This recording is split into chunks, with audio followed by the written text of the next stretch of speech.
Glad to have you back from that short break. Let's continue with our chat with the lawmaker. So if I understand you clearly now, another point that you've just made is that if allegations are now being made about tinkering, for committees that have already harmonized with the Senate, will it be possible to just tinker with that of the House? I'm coming to that. When you pass through that, what is left? I'm the most senior member of the Appropriations Committee. I'm the only top 10 member that we have there.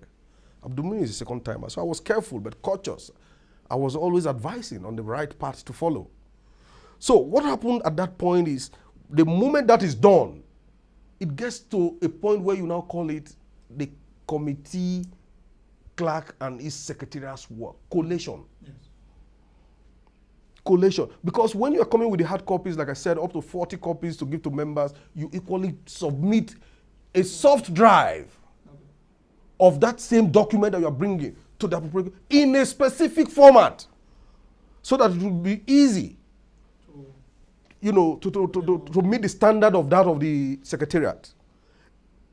And the chairman told us in those sittings that a point will come. This is going to be almost like the end of our job, that is going to be left now to the secretariat to do the competition. And at that point, you know what the budget is, voluminous document. And what we always pass in the House, that's another reform that will come. We pass aggregates according to the ministries, agencies, and the figures, and you total it 9.6 billion. And that's all. The details, you don't say it. You don't consider. We do not consider the clause by clause. It is difficult to even do because it's going to take a whole year to do that. So at the point where you have, passed aggregate of 9.6, which was exactly what they sent to the president to say, okay, pass. We have passed the budget. Oh, it's 9.6. And the president said, no. I would need the details.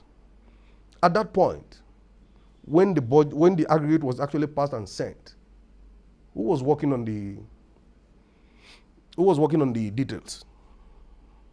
The former chairman. The former chairman. And who? And the secretariat.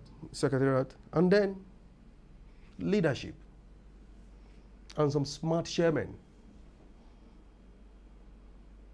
Did that analysis, what I mean, the breakdown, did it come back to the chambers? It's no. So members will even pass, a total sum of 9.6 trillion without details. So whatever comes, it's assumed that you have passed the budget. It is not so. Ordinarily it shouldn't be so, but that's the practice we have. So how do we reform this? How do we, because I do know that the Senate has set up a committee. Everybody appears, the House too, from what the Speaker said, everybody has the desire to amend the budgetary process of the House. And with this whole issue, we cannot run away from the fact that something urgently needs to be done to the process. What would you suggest? Before I go into that, I will let you know that we never, let's be fair to ourselves, because we want to reform this country. We never passed the details of the budget. We passed the total aggregate of a budget, which is a lot easier. At worst, 5 sheets. But that also means if you pass the head, the details. They should have brought the details. It's like passing a bill in the House, which is almost the same thing like they're saying. Can you now come and say you've passed a law? Oh, a bill for an act to amend, blah, blah, blah, blah. Just the title. And then you say the bodies are not there. Would you take that? No. That is one amendment we should look into. That every single detail of every budget should always be brought to members. If it had been so, most members would have seen these insertions. And if the president had not refused to assent, if he had not refused to assent to the total aggregate of 9.6 whatever trillion, nobody too. If he had not refused, nobody would have known. It would have been business as usual. So the details should be brought. Everything should be brought just like the way all bills details comes with the bill, which is what we call the clause by clause consideration. It is at that point that everybody has the right to say, because people are asking some questions. Oh, were you not there when these things were being passed? Those details were not actually brought to the chambers. They were not brought. What we're hearing now has to do with the House of Reps. A lot of people have questioned the Senate side.